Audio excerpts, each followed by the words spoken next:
llamas a ti, entrar en tu presencia y adorar.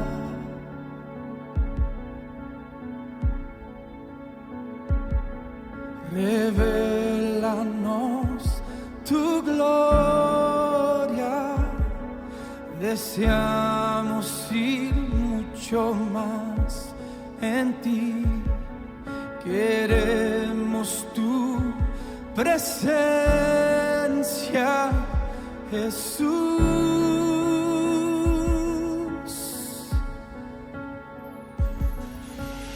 Al que está sentado en el trono, al que vive para siempre y siempre, sea la gloria, sea la honra y el poder, sea la gloria, sea la honra y el poder. Queremos conocerte. Vamos, iglesia, cantando con nosotros. Dile: quiero conocerte cada día más a ti, entrar en tu presencia y adorar. Revélanos, Señor, y revélanos tu gloria. Deseamos ir mucho más en ti y queremos tu presencia, y Jesús, sí, Jesús, dile: y al que está sentado en el trono y al que vive para siempre y siempre, sea la gloria, sea la honra y el poder, sea la gloria, sea la honra y el poder. Oh, tú eres santo, tú eres eterno, Señor. Ofrecemos nuestras vidas a ti, Señor. Tú eres santo, te adoramos, Señor. Oh,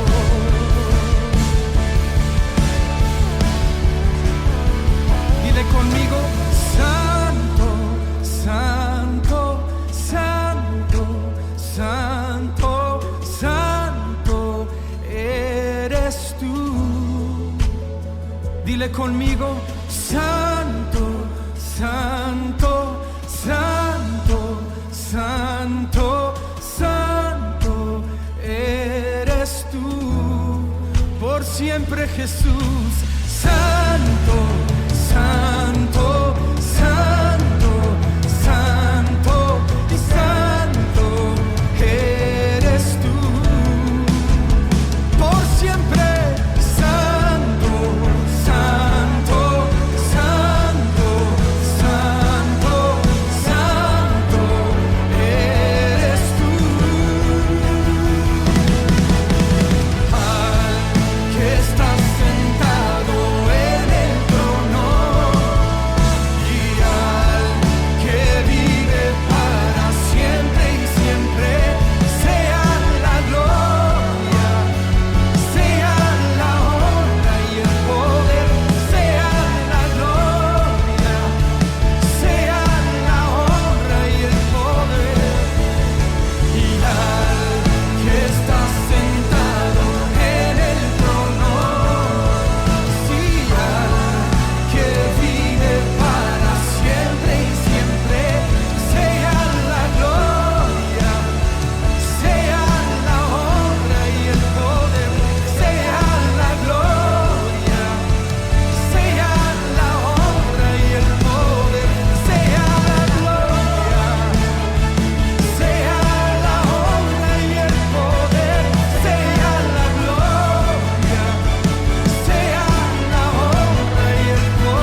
amamos, Señor.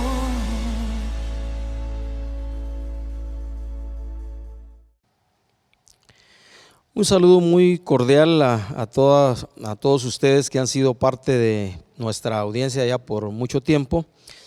Que Dios les bendiga y que Dios en su fidelidad te proteja, te guarde donde quiera que estés, donde quiera que vayas, a ti y a tu familia.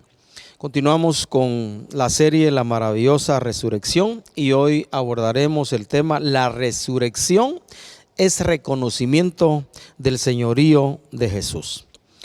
Quiero leer en el libro de los Hechos, capítulo 2 y versículo 36, lo que el escritor de Hechos pone en boca de Pedro, quien es que está hablando. Pedro hace esta afirmación dando este discurso, este primer sermón a aquellas personas que les habían tachado y les habían acusado de estar ebrios, borrachos, después de la experiencia de Pentecostés, y que los que estaban ahí reunidos hablaron en lenguas. Sepa pues, dice Pedro, ciertísimamente toda la casa de Israel, que a este Jesús, a quien vosotros crucificasteis, Dios le ha hecho Señor y Cristo.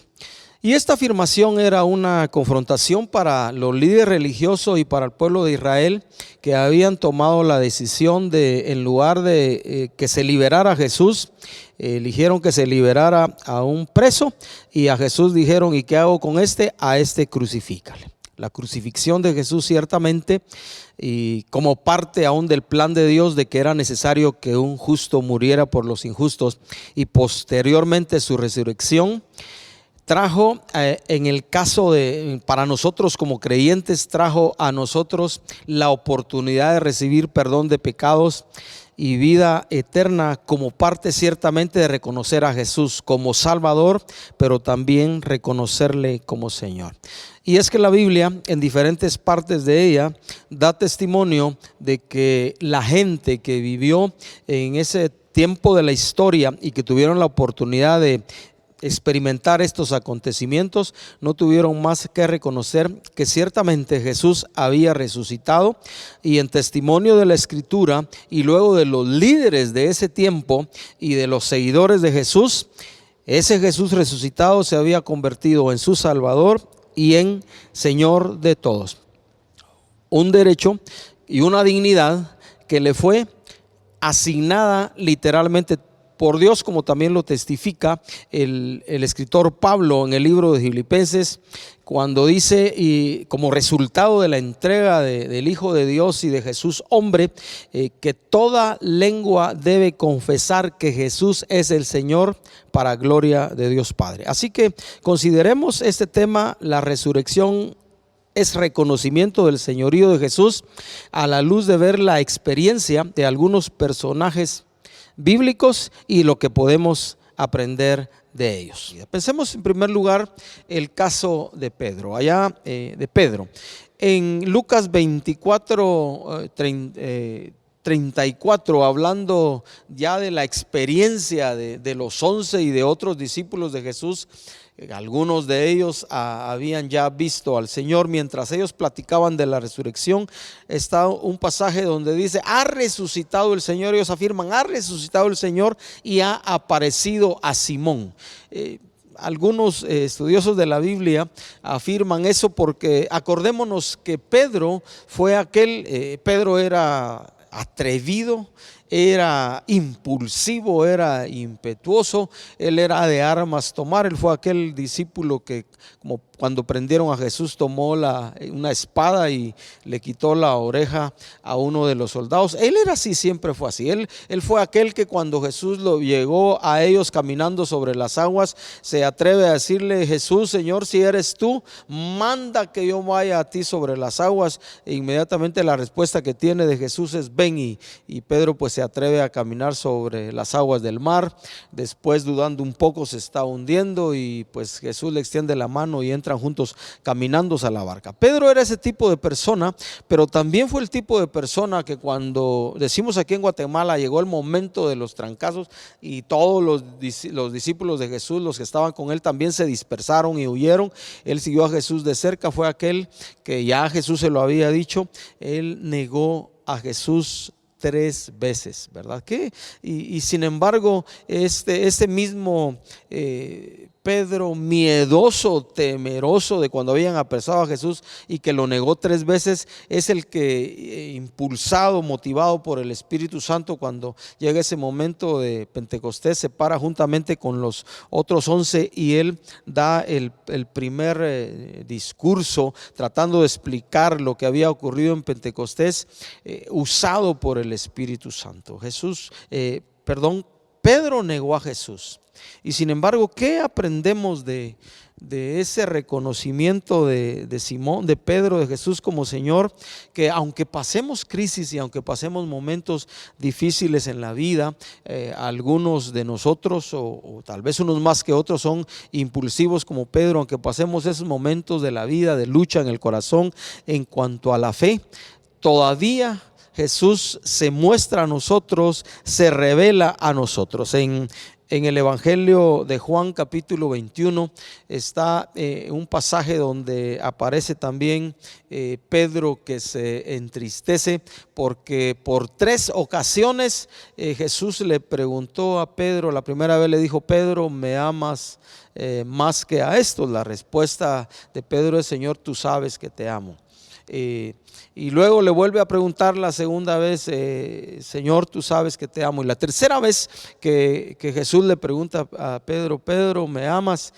Pues dice él, ya entristecido, que le preguntara la tercera vez, ¿verdad? En Guatemala decimos: la tercera es la vencida. Y para Pedro ha de haber sido difícil ser confrontado con esa misma pregunta por 3 veces. Así que la tercera vez que Jesús le preguntó, la respuesta de Pedro es: Señor Jesús, tú lo sabes todo, tú sabes que te amo. ¿Qué aprendemos de los creyentes de este reconocimiento de Pedro a Jesús como Señor?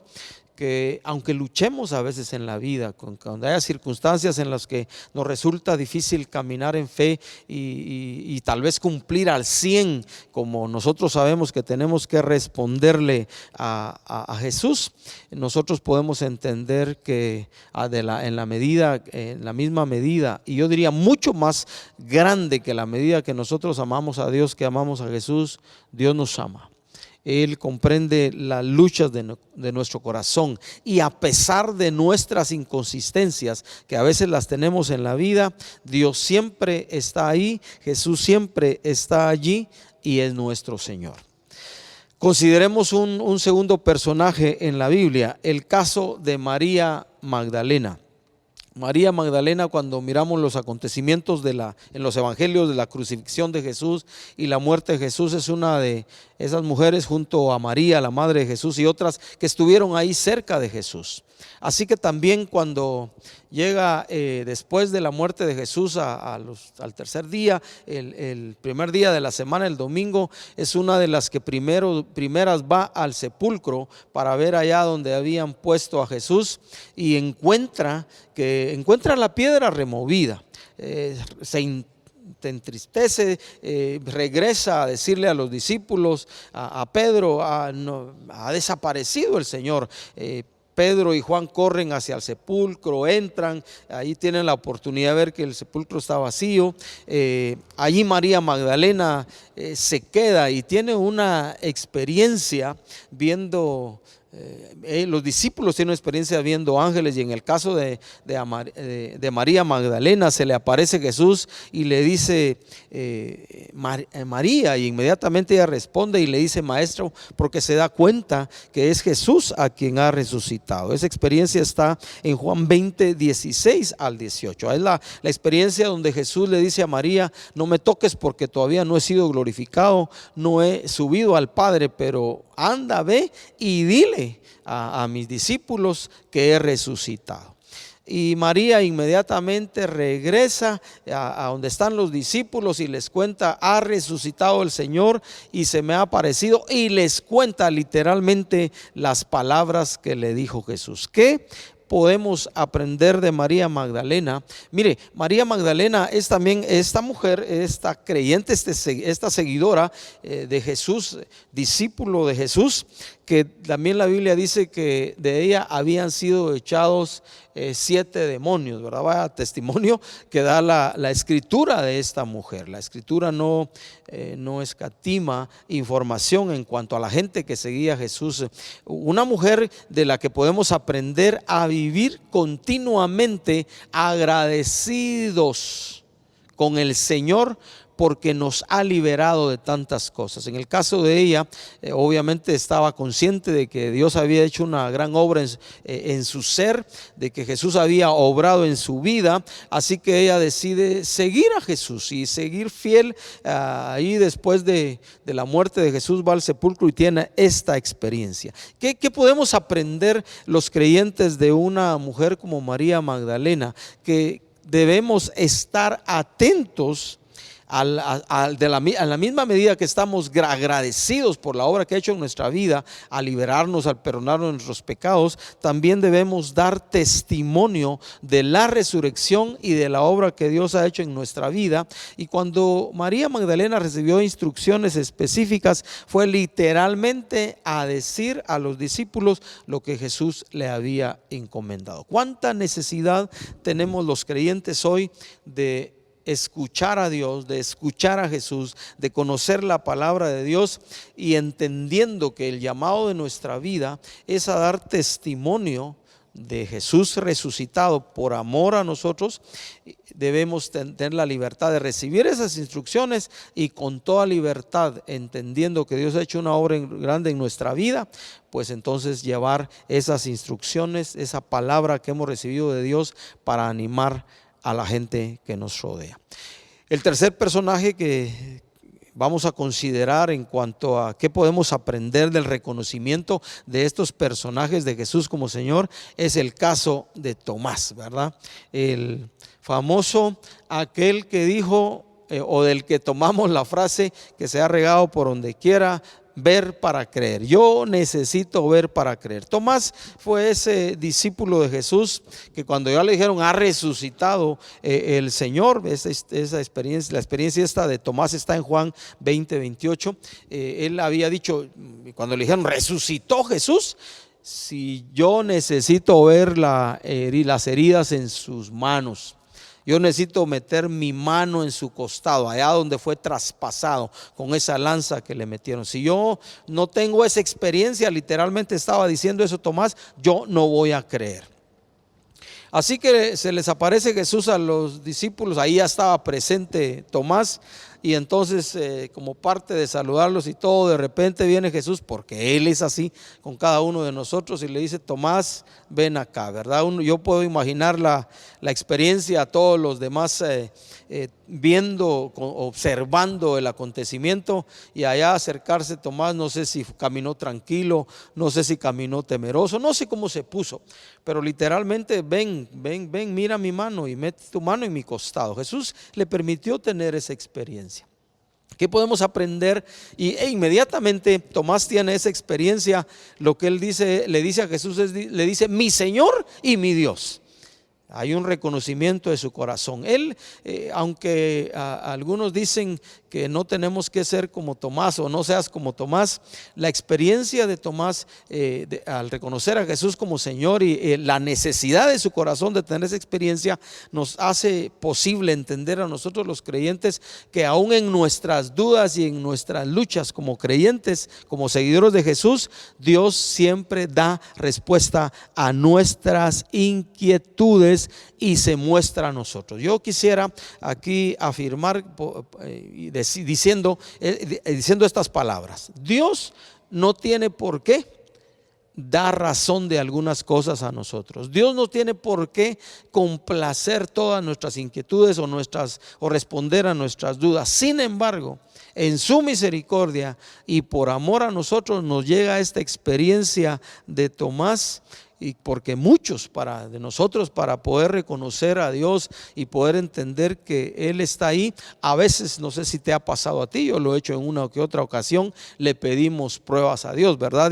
Y somos atrevidos, Señor, si haces tal cosa, entonces tal cosa, ¿verdad? Y a veces, pues si no acontece, pues nosotros seguimos de frente, siguiendo, sirviendo al Señor. Pero el caso de Tomás nos permite entender eso como creyentes. En muchas circunstancias y en muchos casos, Dios, por amor a nosotros, como en el caso de Tomás, nos permite, toma nuestra mano, toma nuestra vida y nos permite tener experiencias sensitivas o sensibles para que nosotros podamos seguir afirmando en nuestra fe. Me viene a la mente ahorita en un momento donde Jesús le pregunta a alguien que estaba esperando un milagro de él en cuanto a una sanidad. Jesús le pregunta a este con quien está hablando en los evangelios, les dijo: ¿crees que puedo hacer esto? Es la pregunta que Jesús le hace a esta persona, y esta persona en palabras escritas en la Biblia le dice: creo, le dice, pero luego le dice: ayuda a mi incredulidad. Porque si somos honestos, muchas veces en medio de creer y la confianza que tenemos en Dios, también hay inquietudes en nuestra vida. De Tomás podemos aprender eso. Dios responde hasta las inquietudes más profundas de nuestro corazón, porque nos ama y sabe que lo necesitamos. El cuarto personaje que vamos a hablar un poquito es el caso de Juan, ¿verdad? El famoso discípulo de Jesús, que se ha hecho famoso en nuestro caso porque decimos es el amado, el que se recostaba en su pecho, aquel que cuando Jesús habló de la traición de algo, a él le dijeron los demás: pregúntale quién es, porque podían reconocer los 12 discípulos de Jesús que este Juan de alguna manera tenía más confianza, más libertad, más relación para poder aún entender que él se recostaba en el pecho del maestro, ¿verdad? Juan también tiene la experiencia, ¿verdad? De ver a Jesús. En uno de los casos que se les aparece y les dice: van a pescar, echen las redes a tal lado, porque les apareció primeramente velado. Está en Juan 21:7. Y entonces cuando hacen una gran pesca, entonces literalmente Juan se da cuenta que es el Señor, que es Jesús, y entonces le dice a Simón: es el Señor. Inmediatamente lo reconoce. Y en este caso, eso está en Juan 21:7, nosotros podemos aprender. ¿Qué aprendemos de Juan, del reconocimiento de que él tenía de Jesús como Señor? En Apocalipsis capítulo 1:9 quisiera ir allá y leer, porque Juan, lo que entendemos de la historia es que Juan fue el último de los 12 en morir. Él escribió el libro de Revelación de Apocalipsis allá por los años, más adelantito de los años 90, dicen los estudiosos. Y en Apocalipsis capítulo 1, versículo 9, encontramos escribiendo Juan el Apocalipsis esta afirmación al escribir. Dice: yo, Juan, vuestro hermano y copartícipe vuestro en la tribulación, en el reino y en la paciencia de Jesucristo, estaba en la isla llamada Patmos por causa de la palabra de Dios y el testimonio de Jesucristo. Literalmente, lo que Juan está diciendo es que él estaba preso allá en Patmos a causa de Jesús, a causa de ser un apóstol, un mensajero de Jesucristo. Juan es también aquel que en una de sus cartas él dice: lo que hemos visto y oído, lo que hemos palpado, dice, lo que hemos tocado con nuestras manos, tocante al verbo de vida, tocante a Jesús. Porque ellos tuvieron esa experiencia de caminar con Jesús por mucho tiempo y tuvieron la experiencia también de ver a Jesús resucitado. Este hombre que tuvo esta experiencia y que tuvo la oportunidad de ver físicamente a Jesús, de tocar a Jesús, de recostarse en su pecho, este hombre fue capaz, por amor a Jesús, de pagar el precio del encierro y de la cárcel. Dice, siendo atribulado, como parte de dar testimonio de Jesús. ¿Qué podemos aprender nosotros como creyentes hoy de el reconocimiento de Juan de Jesús como Señor? Que nos puede tocar a veces pagar un precio caro o difícil o duro por seguir a Jesús, pero vale la pena. Juan no tiene ningún empacho de decir en Apocalipsis 1:9, compañero, copartícipe de las tribulaciones, y estoy preso, ¿verdad?, a causa de la palabra de Dios y de dar testimonio de Jesucristo. No es fácil en algunos casos. A algunos de nosotros o a algunos de ustedes probablemente nos ha tocado pasar tiempos difíciles, no tanto como ellos. Si nosotros nos tomamos un tiempo para ver un poquito de la historia de la iglesia, vamos a ver en el tiempo de los emperadores romanos que muchos murieron en los circos romanos. Muchos fueron echados a fosos de bestias, de leones. Otros fueron ensartados en estacas y puestos como antorchas en los pasillos de los coliseos romanos. Y fue parte, la historia cuenta de cientos y miles de personas que fueron asesinados por amor a Jesús, y a otros se les fue animado a negar a Jesús. ¿Y qué podemos aprender nosotros de Juan? Vale la pena pagar el precio de seguir a Jesús, sin importar las cosas que nos toque pasar, y vamos a ver y experimentar milagros continuamente en nuestra vida, porque Dios es fiel. Pasemos ahora al último ejemplo de un personaje bíblico, y vamos a considerar rápidamente el caso de Pablo. Como parte de una de estas reflexiones yo hablé un poquito de Pablo reconociendo a Jesús como Señor. En Primera de Corintios capítulo 12 hay una afirmación que hace Pablo en el versículo 3. Y Pablo hace esta afirmación en cuanto al reconocimiento de Jesús como Señor. Dice, escribiendo a los creyentes de Corinto, versículo 3 de 1 Corintios 12: por tanto, dice, os hago saber que nadie que hable por el Espíritu de Dios llama anatema, maldito a Jesús. Y luego dice, y nadie puede llamar a Jesús Señor sino por el Espíritu Santo. En otras palabras, aún los creyentes, por supuesto cuando nacemos de nuevo, Pablo va a hablar un poquito al ratito de la experiencia que él tuvo en el libro de Hechos, se describe de encontrarse con Jesús, pero aún los creyentes, para poder reconocer a Jesús como Señor y poder vivir reconociendo a Jesús como Señor, necesitamos la obra del Espíritu Santo, la fortaleza del Espíritu Santo en nuestra vida, la guía del Espíritu Santo en nuestra vida. Literalmente Pablo dice, nadie puede decir que Jesús es Señor si no es por el Espíritu Santo. Necesitamos esa obra de Dios en el corazón. Este Pablo, antes llamado Saulo, perseguidor de la iglesia, en Hechos capítulo 9 se describe el momento en que él iba ya con autorización de los líderes para perseguir a los cristianos, y persiguiendo a los cristianos, él no sabía, ahí Jesús se le revela y dice que está persiguiendo a Jesús, se le aparece Jesús, él literalmente sabe que está teniendo una experiencia particular, sobrenatural, diríamos nosotros, pero sabe que se está encontrando con algo mayor con él, y cuando escucha la voz que le dice, Saulo, Saulo, Saulo, ¿por qué me persigues?, él responde, ¿quién eres, Señor? Y inmediatamente la respuesta que tiene, porque es Jesús quien le está hablando, yo soy Jesús a quien tú persigues, y dura cosa te es dar cosas contra el aguijón. Y entonces ya cuando Pablo entiende que está teniendo un encuentro con Dios, con el Jesús resucitado, inmediatamente la respuesta que le dice a Jesús es, Señor, le dice, lo reconoce, ¿qué quieres que yo haga?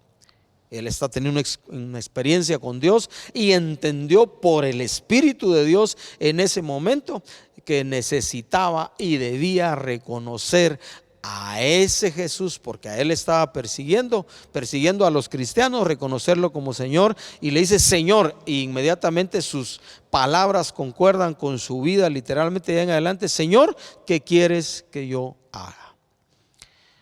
Porque los creyentes, los hijos de Dios, y eso que podemos aprender del apóstol Pablo, es que al tener nosotros, debiéramos, a este momento, como debiéramos estar viviendo, entendiendo que Jesús es el Señor porque ya nacimos de nuevo, es diciéndole: Jesús, Señor, ¿qué quieres que yo haga? Todos los días, cada amanecer, cada despertar. Señor, ¿qué quieres que yo haga? Por supuesto, hay cosas que hacemos como parte de la vida. Vamos al trabajo, los que se quedan en casa trabajando en casa, responsablemente hacemos lo que hacemos, pero hay momentos en la vida en que en ciertas circunstancias que hay encrucijadas en nuestro vivir y en nuestro caminar, necesitamos preguntarle a Jesús: Señor, ¿qué quieres que yo haga?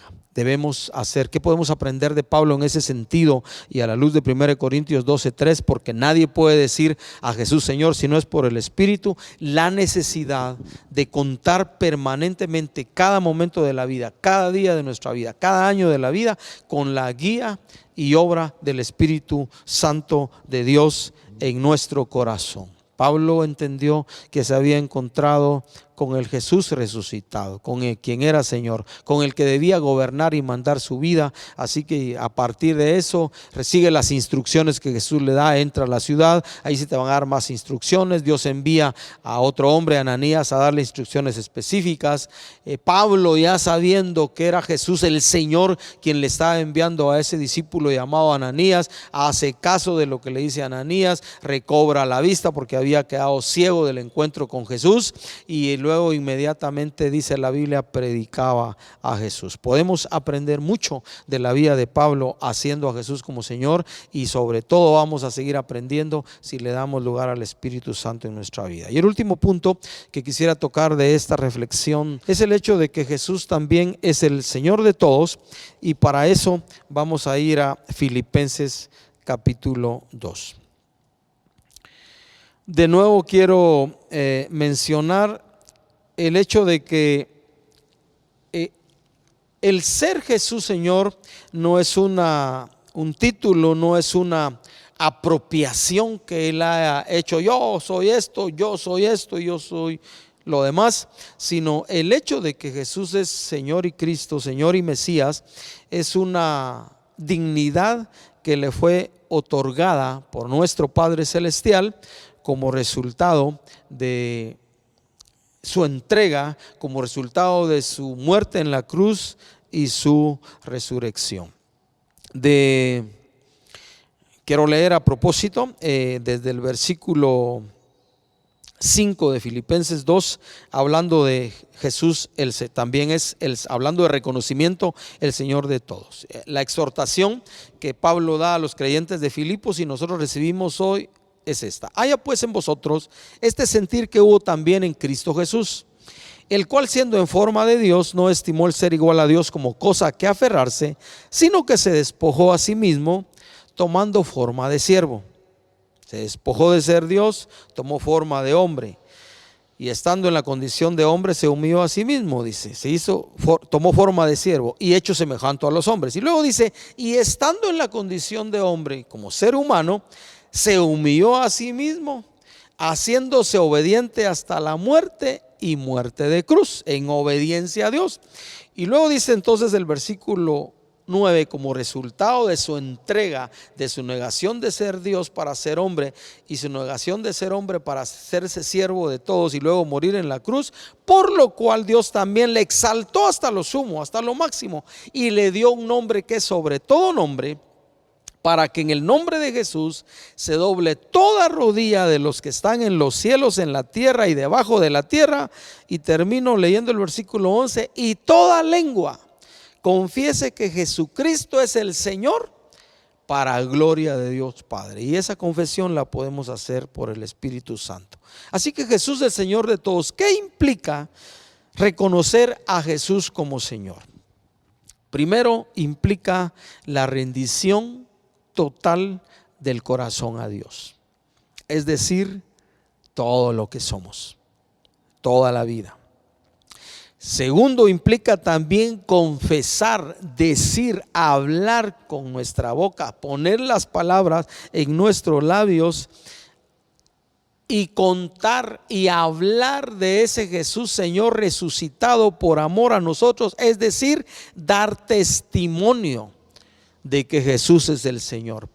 Como ya tenemos, si ya estamos rendidos a Dios, le hemos ofrecido a Él toda nuestra vida, nos va a ser mucho más fácil decirlo con nuestros labios, porque necesitamos no solo rendirnos y confesarlo. En la tercera cosa que implica reconocer a Jesús como Señor es reflejarlo, mostrarlo en nuestra vida diaria, porque vivir para Jesús como Señor es un estilo de vida en el que mostramos continuamente en nuestra vida diaria ese reconocimiento que hemos hecho en nuestro corazón de que Jesús es el Señor.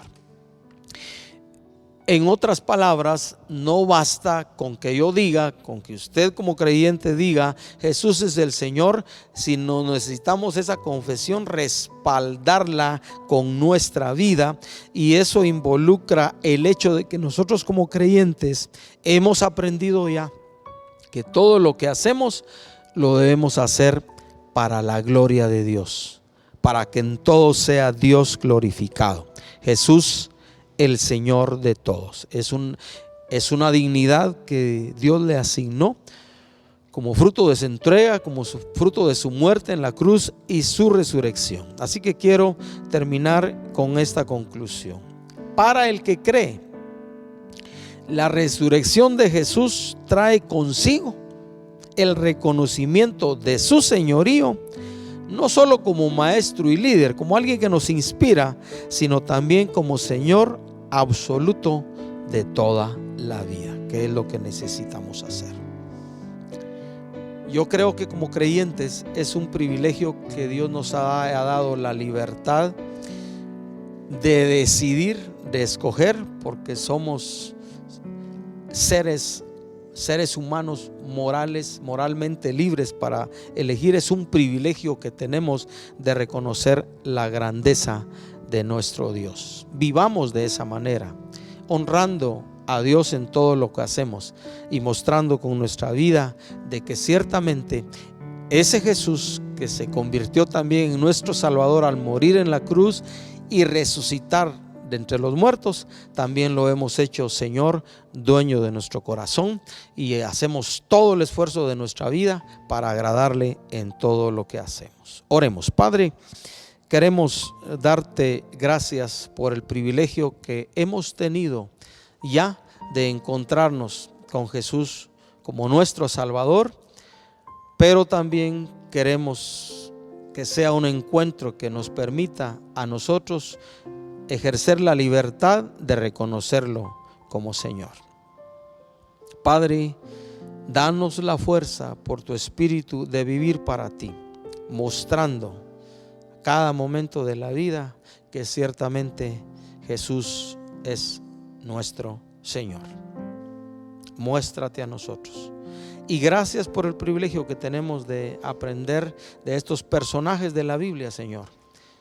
Seres humanos como nosotros, pero que tuvieron la oportunidad de experimentarte y de experimentar a Jesús como Señor y Salvador cada momento de su vida, y estuvieron dispuestos, aún como Juan y los discípulos, Señor, todos a pagar el precio, si fuera necesario entregar la vida por amor a ti. Danos a nosotros también esa gracia y esa fuerza si fuera necesario. Te bendecimos y te alabamos, Dios amado, Jesús nuestro, Señor nuestro, con todo nuestro corazón. Amén y amén. Que Dios les bendiga y que tengan una buena semana.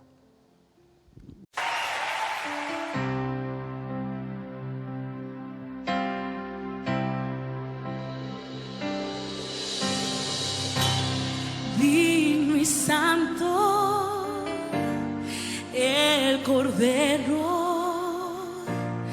inmolado en la cruz.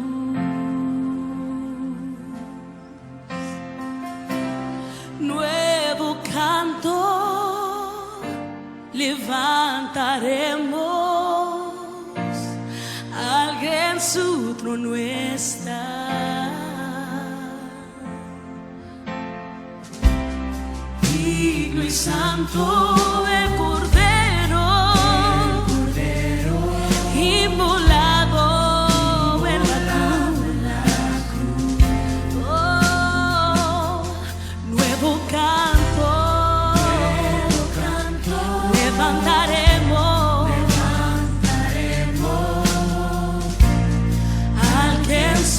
trono está.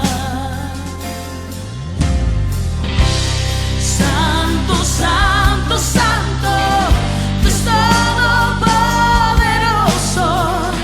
¿Quién fue, quién es y quién vendrá?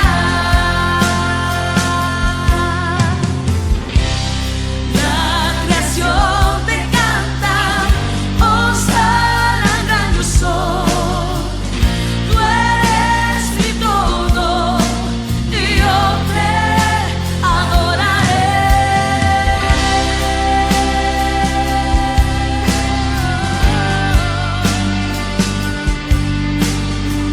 Yo te adoraré, Señor. De un arco iris está vestido,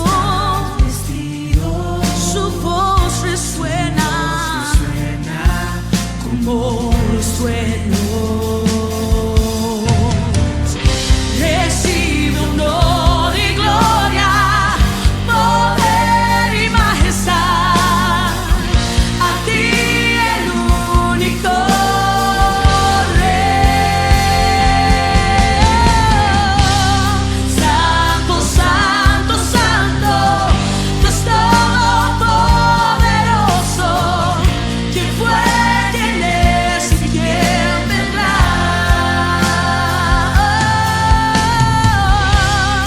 La creación te canta, hosana, yo soy. Tú eres mi todo, y yo te adoraré.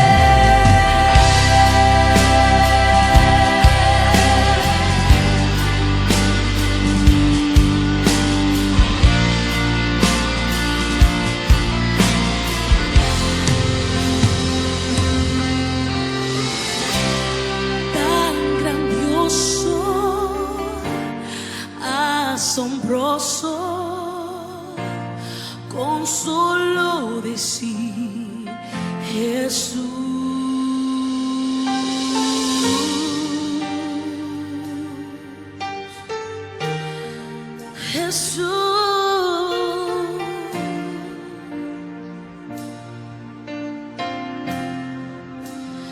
Oh, Jesús,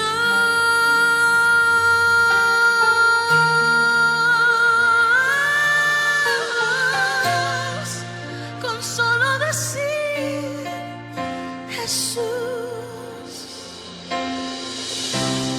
Tan grandioso, asombroso,